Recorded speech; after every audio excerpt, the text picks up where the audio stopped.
Welcome. Good morning, good afternoon again. My name is Ryan. I'm an account product manager here at MyStrategicPlan, and we're excited to have your participation in today's strategy huddle. Today's topic is positioning your organization for the future and economic climate of uncertainty. The purpose of this call, the strategy huddle, is to talk strategy, to talk execution, and really to address some real-world questions and provide some actionable solutions. So quick ground rules. The presentation is targeted for 45 to 60 minutes. We'll probably stay closer to 45 today. We absolutely encourage your participation. If you identify yourself with a topic or question, have a best practice that you'd like to share, please use the chat box on the right-hand side or raise your hand. We'll open the mic to you.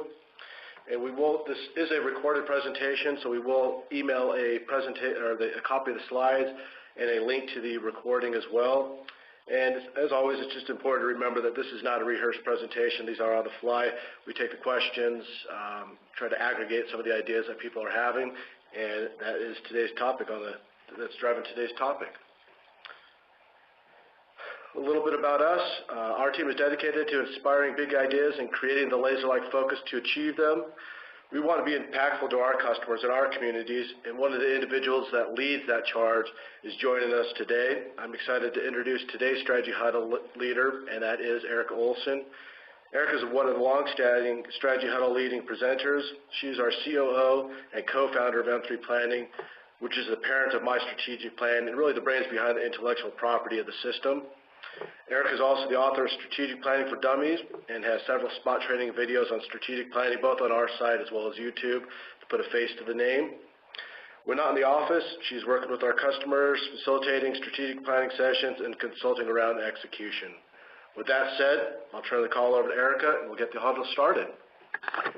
Hi, good morning, everyone. Good morning, Ryan. Thank you for that introduction. And we're really excited to be working together with everyone today to chat about scenario planning and positioning our organization for the future of when there's economic uncertainty and a climate of uncertainty. And can't really miss the headlines in our newspapers today in our country that kind of makes us all feel a little bit uneasy about what the future might hold for our businesses. And so what I wanted to review today is breaking out a tried and true strategic planning tool, which is scenario planning, and share with you all what it is, a simple way to go about it, and a more comprehensive way to go about it, and then wrap us up with some very specific examples of some scenarios that some other organizations have done that might actually jumpstart your work, or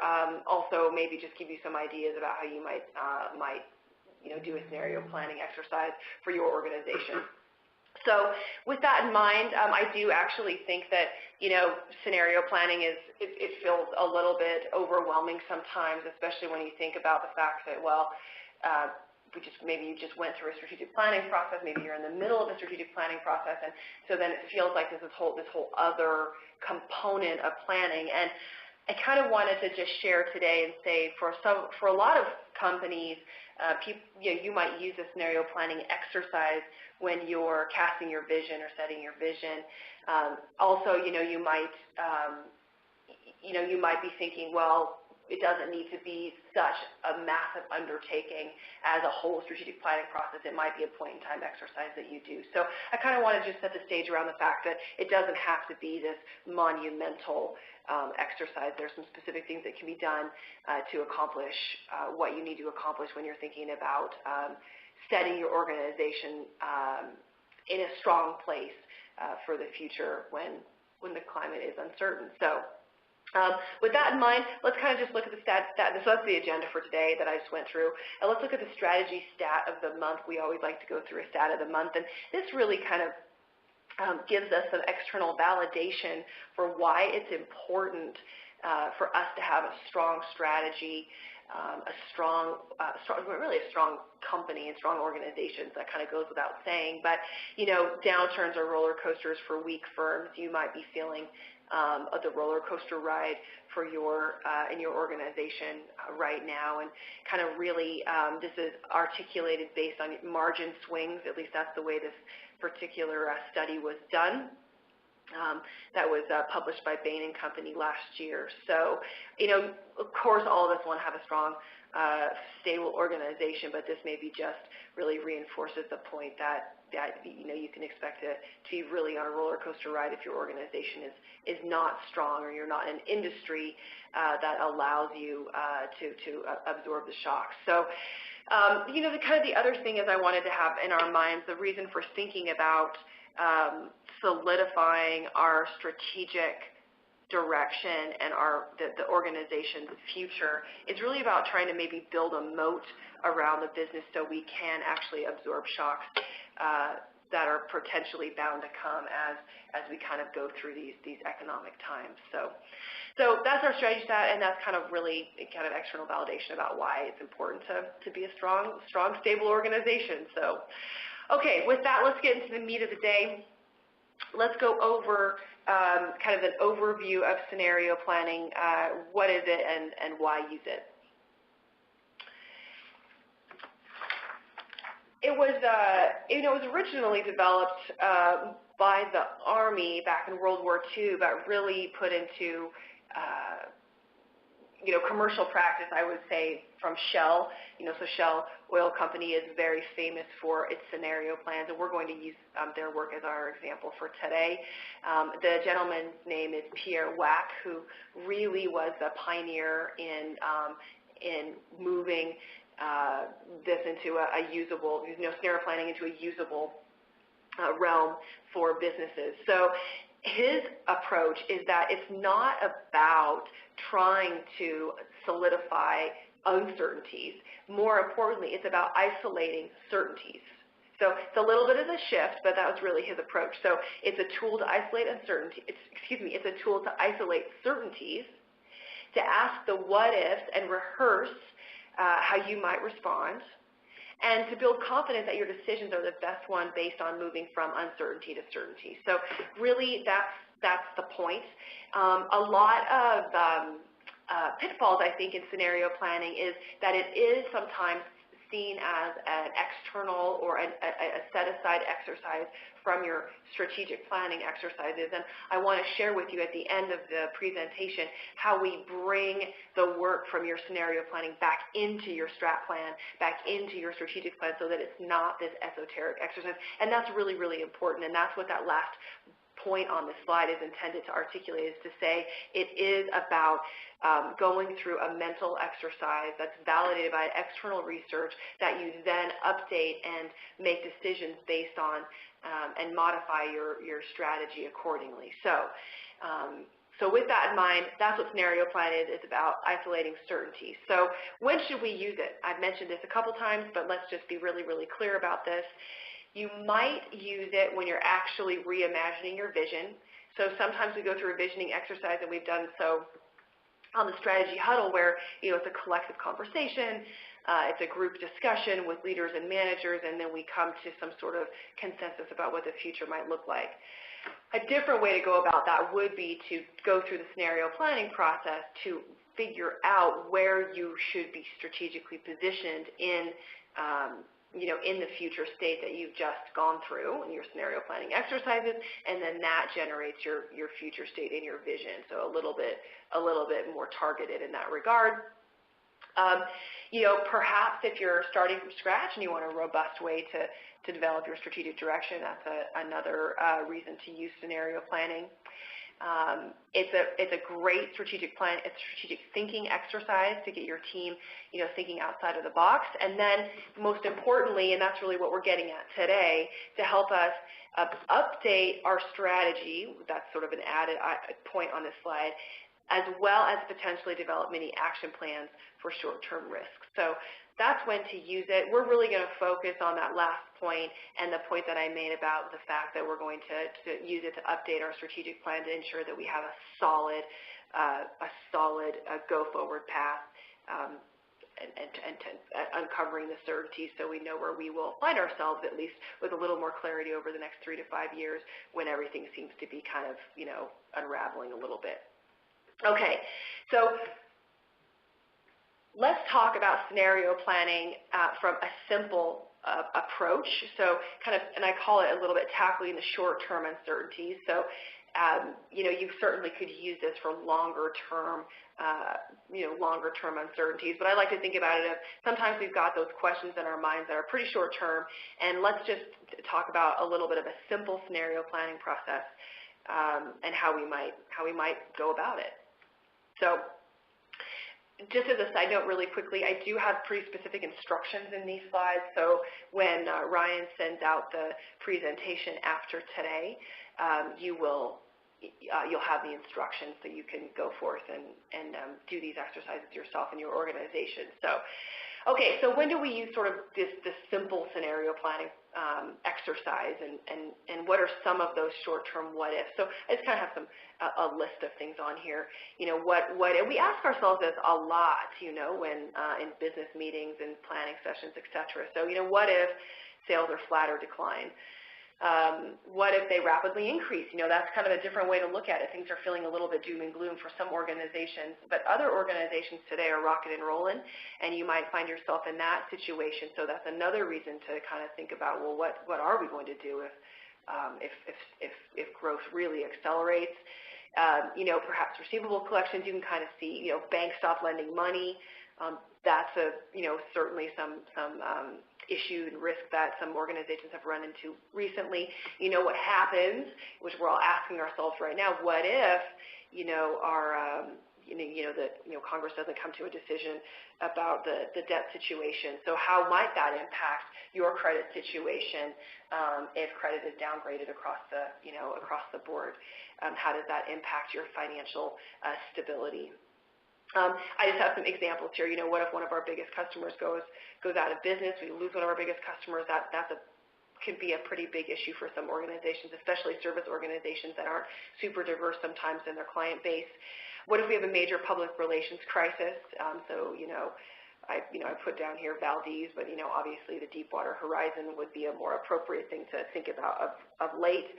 So those are some shorter-term what-ifs. I really think that we're not going to dig into these things if we're not concerned, if they're not really viewed as valid risks. So, what are those things that are keeping you up at night? It might be a perfect time to take, 2 or 3 hours to go through a simple scenario planning exercise to kind of vet out what the reactions and what you might do if one of these things comes to pass. So let's talk about how we do that. What's our step-by-step way to do a simple scenario plan, scenario analysis. So here is a quick 5-step process.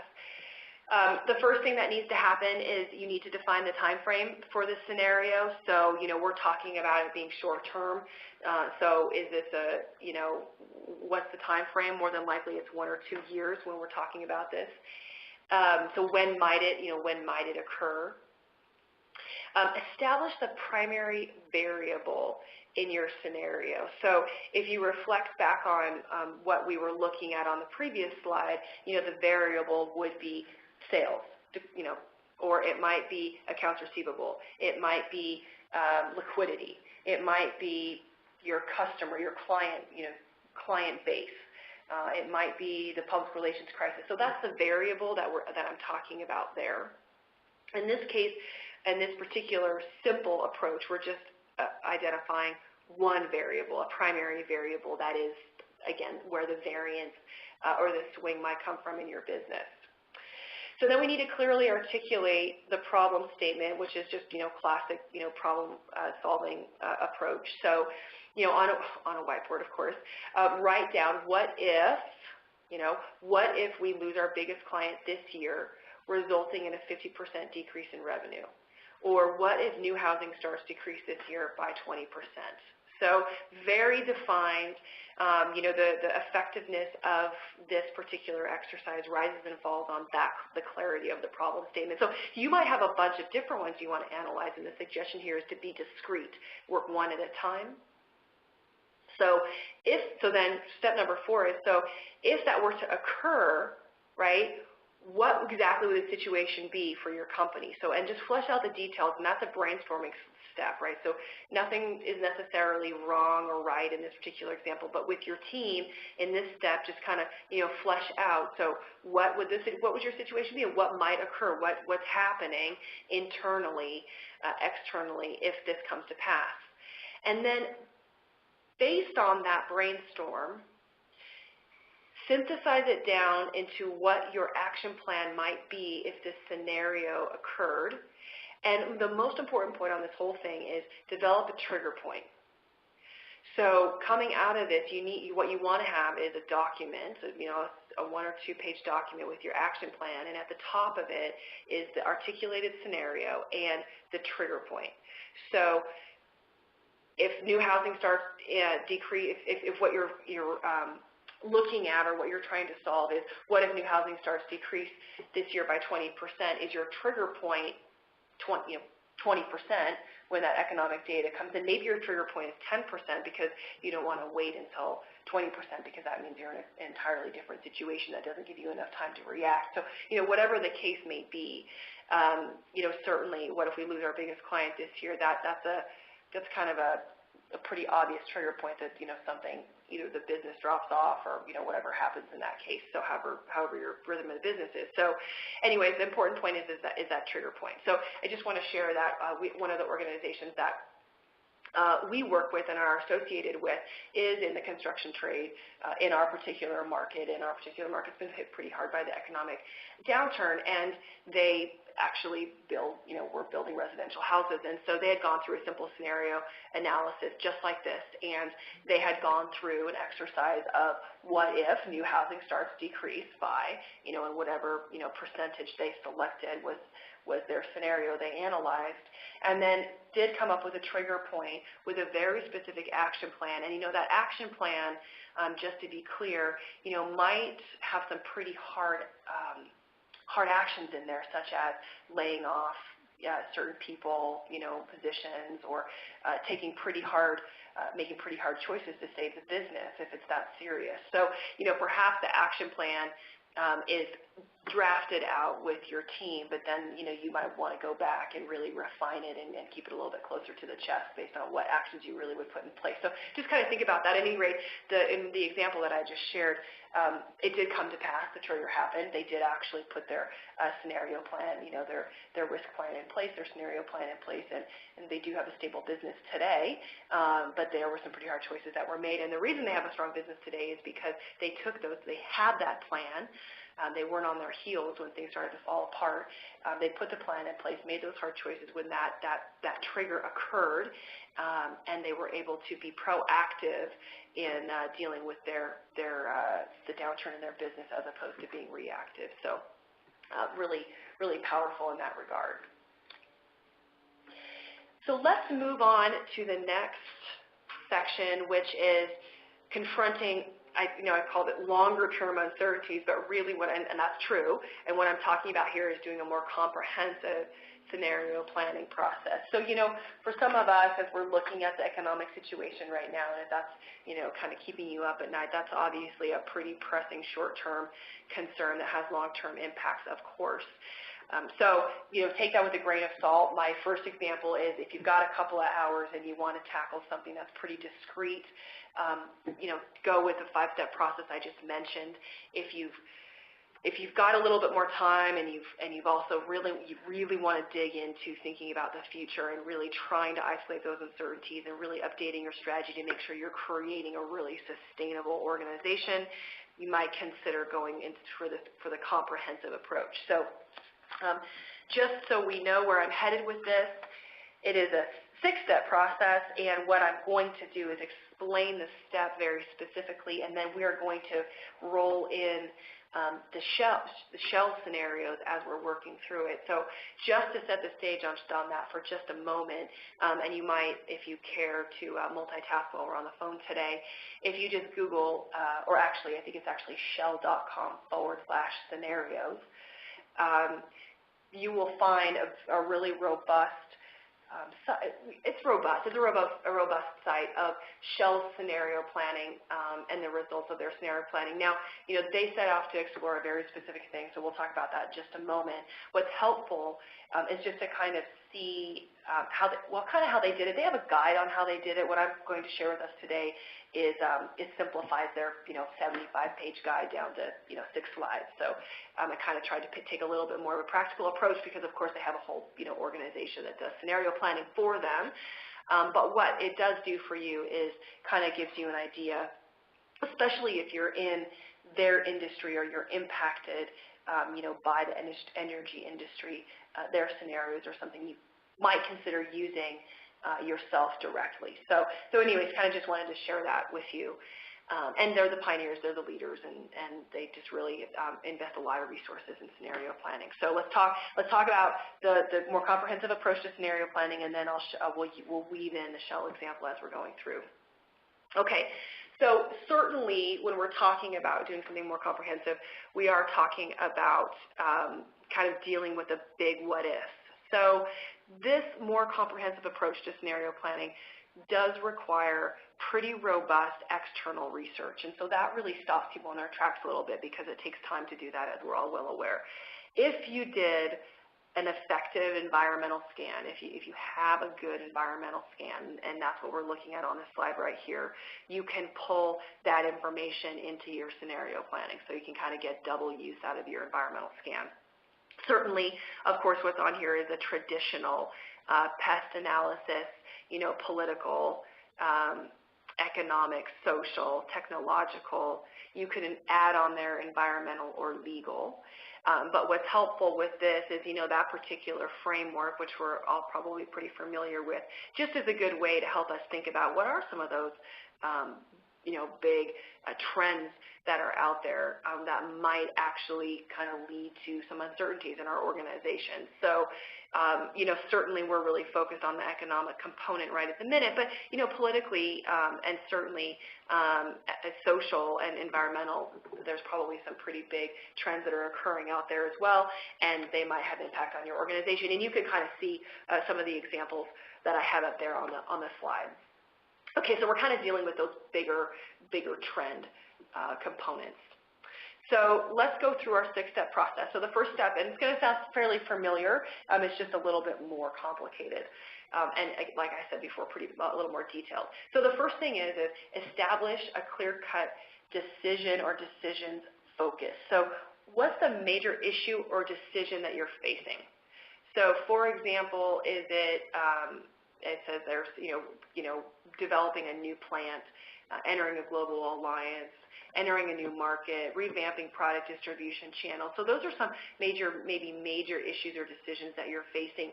Maybe you might add into that or look at, the clear-cut decision focus might be what happens if our, economic situation continues to deteriorate. What might that might be a decision that you're facing based on perhaps liquidity in the financial market, or whatever the case may be. So it doesn't necessarily just have to be this. What's on here is strategic choices about growth, but you might have other stuff that you're trying to grapple with, as we talked about. So just again, clarify the major issue or decision that you're facing. And, effective scenario planning, not being an esoteric exercise, rises and falls on how it connects with our overarching planning and strategy needs from the beginning. So that's why this is so important. So in our example, what Shell set out to analyze was, or Shell set out to do a scenario analysis on, was how will the world respond to the need for more energy and less carbon dioxide? So that's really, what Shell's been grappling with and all the scenario work that they do. So that's their focal issue, that's their focal decision that really impacts their strategy hugely, of course. So as we said in the previous examples, make sure that you craft your statement really clearly so that you've got a good focused issue that you're going to do a scenario analysis on. Okay. So that's the first step. So the second step is identifying key drivers of change. Okay, so this can kind of get a little complicated, I think. So in our simple approach, we had one variable. In this case, we're not limiting it to one. We're opening it up a little bit further. So we're looking at key drivers of change, and that's some of that stuff under your pest analysis from your environmental scan of those things that are sort of primary driving forces that are at work in your company or in your industry. Okay, so that's the first step. So ideally, you would go from your environmental scan and you would suck out what those primary driving forces are. And we'll look at Shell's example in just a second. Some of those driving forces are predetermined. They're sort of givens, if you will. And the remaining drivers will contain a number of uncertainties.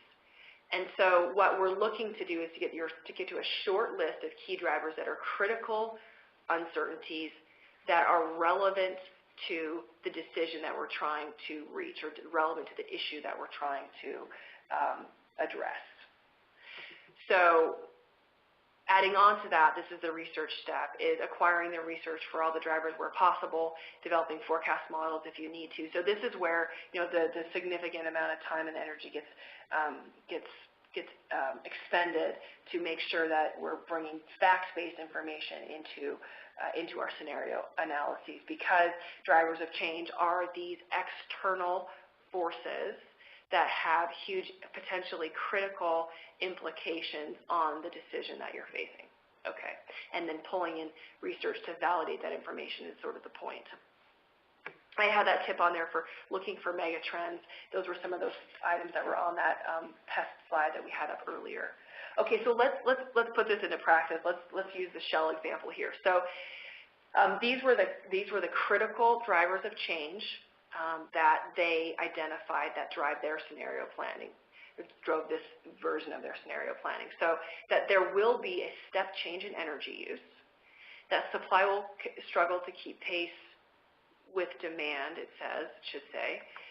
Environmental stresses will increase, and the world population, this is sort of lengthy, I know, but is set to increase by 2050, and then what their history says, that as people become richer, they use even more energy, and so you can kind of see the charts that are listed there. So the predetermined drivers on this particular slide is the world population, and that supply will struggle to keep pace with demand. So the critical variable drivers are the environmental stresses and the step change in energy use. So they have a whole host of other driving forces that they built into their scenarios, or they pulled into their scenarios. But again, the short list, the key drivers that they're really focused on that actually help them create their scenarios are these. Okay, so going on to step 3, and I kind of alluded to this already, is selecting the most important drivers of change. So, don't overcomplicate the scenarios by too many drivers, of course. We're going to, ideally what you need to do is pick two of those that are critical and uncertain, not predetermined. And so we're going to formulate 3 or 4 scenarios with sharply contrasting futures. And each scenario, I'll talk about that in just a minute, each scenario will provide a different answer potentially to the decision that we're facing, and each answer presents different implications. Okay, so we'll talk about that as well. All right, so let's actually, let's look at this. So if we can in our mind visualize a 2x2 matrix where there's a drive, one of your drivers is on one axis, on a y-axis, and the other driver's on the x-axis on extremes. And we're going to show you some examples of this. But one quadrant is business as usual, the world as it is currently. The second one is where one of the 2 drivers dominates. The third one is where the second driver dominates, and the fourth one is where both drivers are present. Okay, so let's just visually show us what we mean by this, and we're going to jump out of the shell example because they kind of synthesize it down to 2, which confuses the point for just a second. So let's look at a totally different example, and this is, I will give you a reference to where you can find this information as well, but this is a scenario that was done about the future of cities. So the 2 key drivers that were analyzed in this scenario was sustainability and emotional value. So you can kind of see the axes there where one extreme and the other on sustainability, very sustainable and not sustainable, high emotional value, low emotional value. So you can see the business as usual, and then you can see the other quadrants that are listed there as well, where one driver is dominating and the other one is not dominating, and then where they're both present. So let's jump. So just you've got that visual in your mind. We're going to look at this again and some other ones after we're done going through our example or our flow. But that's the visual I wanted you to have in your minds. Okay. So, sometimes it's really kind of hard to get down to your two most important drivers. You might do a couple of these, but you kind of put them on a X and Y axis, and you'll kind of know whether the scenarios as you're looking at them might make sense to pursue, and if they don't, then you kind of use some different drivers until you find something that does make some sense. Okay, so let's look at what Shell did. So Shell actually synthesized their scenarios down to two, and again, they go through a massive process. So I think the fourth thing is a little bit easier to get our minds around. So anyway, they went through the big thing and they came up with two, and you name them. So the first one they call is the scramble. And what the world looks like under the scramble scenario is what's in place from when we're looking at our drivers. Is that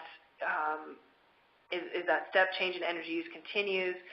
Environmental stresses are indeed increasing, and nothing's changing from a policy perspective. And there's some other components on that policy piece. But at any rate, so that's what the scramble, the world would be like under the scenario of the scramble is policymakers pay little attention until supplies are tight. Greenhouse gas emissions are not seriously addressed until there are major climate shocks. Okay, so and again, they've got this thing built out much further, but this is the summary. Under the blueprint scenario, what's in place is one of the variables related to the fact that there is something happening from a policy perspective, and we are seeing some changes, we are seeing some changes in place. So you can kind of see that under this particular scenario, local actions are being addressed, prices being applied to emissions, and that's resulting in lower carbon dioxide emissions. So they really worked up these two in a lot more detail, but that kind of gives you an idea of two different worlds. And so if you can put yourself in Shell's shoes, you can think about, okay, so developing a strategy for their organization under one world versus under the other world, or those are vastly different worlds to operate in as Shell. So, okay, so back onto our flow here. So now we've selected our most important drivers, and we've got our 2x2 matrix. On our drivers on our X and Y axis. All right, so then we need to develop what is called the scenario outlines. So give the scenario a name. You saw that, how Shell did that. You saw that on our Future of the Cities.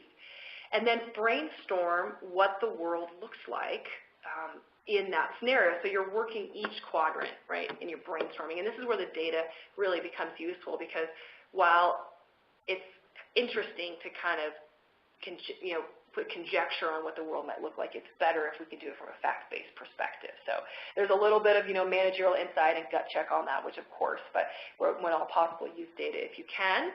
So building out, right, what the world looks like under this scenario. So this is not what your business looks like. It looks like it's what the future state of this world looks like, right, in your world that you've created. Okay. So once you've done that, you move into the next step, which is now applying it to your business. So what are the implications of this? If this comes to pass, what are the implications on your organization? And for each scenario, determine the implications for based on the question that we're trying to answer.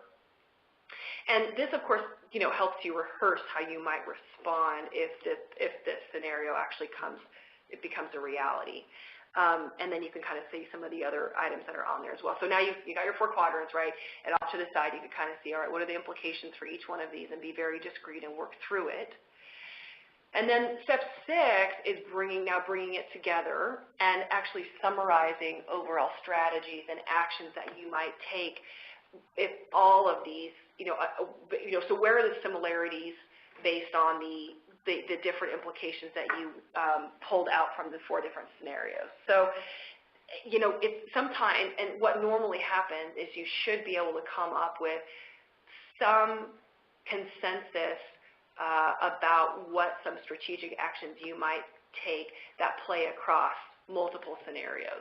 And then, of course, the point on that would be to go update your strategic plan accordingly. So that's that connection point right there. So we go from, just to kind of wrap us for just a second on the flow, we go from what are we trying to solve or address? What are the big drivers of change that have impact on that particular issue or focal question that we're trying to answer? Synthesizing them down to those that are the most uncertain, have the biggest impact on answering that question, and putting them on extremes on an X and Y axis. Building out a world that would be potentially in play in each of those 4 situations. Applying it to our business, specifically what are the implications, and then synthesizing it down to a set of strategies or actions that could play across multiple scenarios, and then updating your strat plan accordingly. Okay, super linear, but hopefully, that's pretty helpful in kind of trying to see how that might come to pass. And you might be able to do that in your organization. I don't want to underestimate the importance of external research as you're working through this as well. So, okay, I'm a big fan of examples. I know that everybody on the phone is as well. So let's just look at some examples, and I want to give you also some references to where you can dig even deeper and see some more examples. So I've got several of them here, so let's just kind of work through them. Okay, so there's a website, and I do have this on a slide, but there's a website called scenariothinking.org, and it is based on, it's got tons of scenarios on it, and it's from, they're built from an MBA class out of the Netherlands where a professor works, has made a life work in scenario planning. So great place to jumpstart some of your thinking and work. They may even have done a scenario on your particular situation, a question you might be asking yourself. Their approach is slightly different. It's a little more complicated. I've simplified it down a little bit here, but it still plays. Something that I find really useful is they do have, like for each of their scenarios, and they go through all the steps, and they have a list of key drivers and then the drivers that they chose to focus on that then created their potential scenarios. It's kind of helpful to see that. I find that really useful. So one of those is this particular one, the futures of cities. So you can kind of see this here. We already sort of talked about this, but the 4 scenarios that they came up with was, empowerment, green clusters, spiral of destruction, and business as usual. Be careful with your naming, right? Because sometimes your naming might actually influence the way you build out the scenario. So just be a little careful about that. But so there's an example of a scenario that was done about the future of cities. Cisco just published a fabulous report, and I have a reference for you on that as well. It's called The Evolving Internet. And what's really great about this is they not only built out these different scenarios, which we'll look at in just a moment, but in the report, they actually took the action of building out implications for different players within the internet space and then potential strategies that you might take. So if you play in that space, you'll likely find yourself there, and there's like great examples of what actions you might take under the different scenarios. Really fabulous. Great report. So what did they set out to explore? Well, they actually, a little more complicated as well, but they were addressing 3 key drivers, and their key drivers are the build-out of the network, and the 2 extremes of that it would be limited or extensive. Technological progress is the second driver. Would it be incremental or would there be massive breakthroughs? And then user behavior, would it be constrained or unbridled? So again, very extreme, which is the point. And so then based on that, they came up with 4 scenarios. And their 4 scenarios are as follows. So on the upper left-hand side is insecure growth, constrained, and you can see the critical determinants are indicated there, constrained use, technological breakthroughs, extensive networks. So that's kind of what's in play there. You've got your 3 drivers there, and so they called that insecure growth. Fluid frontiers would be unbridled use, technological breakthroughs, and limited network. Bursting at the seams is all 3 of those, 2 of them in play to the extreme and 1 limited. So unbridled use, incremental technology, and limited networks. And then short of promise, constrained use, incremental technology, and extensive networks. Now, because there's 3 drivers here with 2 extremes on each. There's obviously, you could have more scenarios, but these are the ones that made the most sense to them. And so they built out, as I had mentioned before, action plans by industry player and then specific strategies based on each scenario. So really great work. The last one that I wanted to share is probably really hard to read, but I'm just going to reference the report. And part of this is just getting our brains around this a little bit. The Future of Food, this was done by the Chatham House. And again, I have a reference for you on that. So you can kind of see here the two drivers that they were looking at. One was food prices, and one was the structure of the system. So obviously change and unchange on the structure of the system, and then food prices are, you can see a high and skyrocketing, so that's interesting, and then food prices trend down. So really built out pretty in more detail. You can kind of see, it's a little hard to see, but in each of these different scenarios, they've got what the world would be like, and then they've got their data points, for lack of a better word, underneath the line in each particular instance. So that's pretty helpful as well. Okay.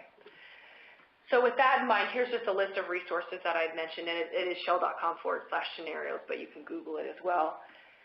And then, as I had mentioned as well, the scenariothinking.org. If you just dig a little bit, I think it's under the heading of scenarios in practice, and he has it listed there by class. So you have to click on the class, and then under each class, it's like fall, 2011 or whatever it is. They'll have all the scenarios there, so you can kind of just sort of, surf through there and find maybe something that might be interesting to you. Okay, so then wrapping it up on what I had mentioned, at the beginning, the most important part is connecting your scenarios to strategy. So that starts with making sure that you're evaluating a specific strategic decision that has, critical implications to the organization. Of course, you wouldn't probably waste your time if it didn't. Evaluate your existing strategy and develop, or it could also say adapt your strategy based on a single scenario, which is the simple thing we worked on to begin with, and then develop or adapt your strategy to address all scenarios or multiple scenarios, which of course was the second component that we looked at. So that kind of takes us through a sort of a heady subject, but I'm hopeful that as we were working through this, it sort of clarified what sometimes can be seen as a cumbersome and overly complicated process. And as Ryan had mentioned, we're really all about making sure that the work that we do and the work that all of you do delivers results, especially when we're taking people's time and energy from their core jobs. So hopefully this is a great and practical way for you to think about how to really create a sustainable, solid, confident strategy within your organization, given the uncertainties that we're all facing in the marketplace today. So with that, Ryan, and I'll open it up as well to anybody that's on the phone. If anyone has any questions that you'd like addressed, we can certainly take them now. If anybody has any examples to share of when scenario planning has worked in your organization, maybe what you've done or you haven't done, or any tips that you'd like to share, please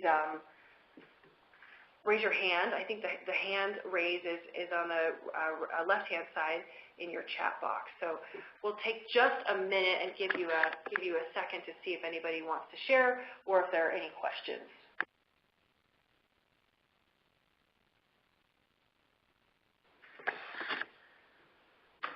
All right, Eric, we have one coming in. It's a longer question, but I think it's a fair question. It says, fantastic information. In all honesty, I feel a bit overwhelmed. We are only in our second year of strategic planning, doing it with real execution.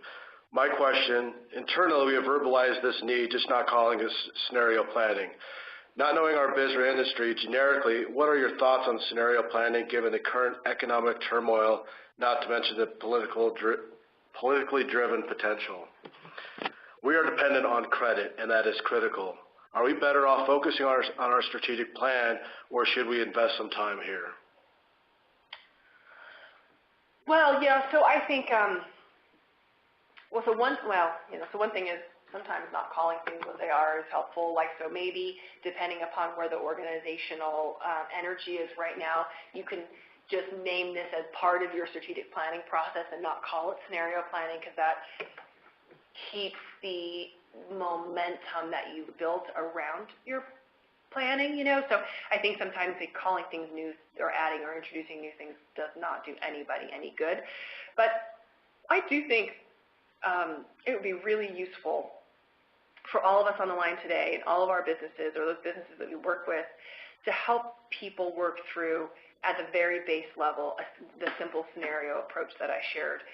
And the reason that I say that is because I think that a lot of the businesses today and some of the businesses that we work with, some of the government agencies that we work with, if we would have counseled them to actually do a little bit of scenario planning, I think we would have been able to be more proactive and forward-thinking, which would have perhaps shortened some of the cycles that we're going through right now, and really kind of going through pretty rapid adaptation and forcing decisions in a fast time frame when people need time to think. And so my long-winded answer to that is to say, I think we do ourselves a disservice if we are not intellectually forcing ourselves to go through a rigorous process to answer some of those big questions that have huge implications on the stability of our organizations.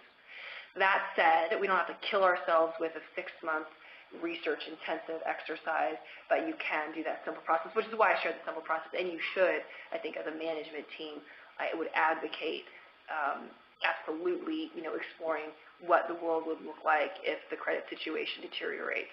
So that's my answer. My answer is I think you should, and I don't think that you should I wouldn't call it something else, and I wouldn't take your focus off your strat plan, because ideally it informs your strategic planning process to a deeper degree. So great question, Ryan. Thank you for our participant who asked that question.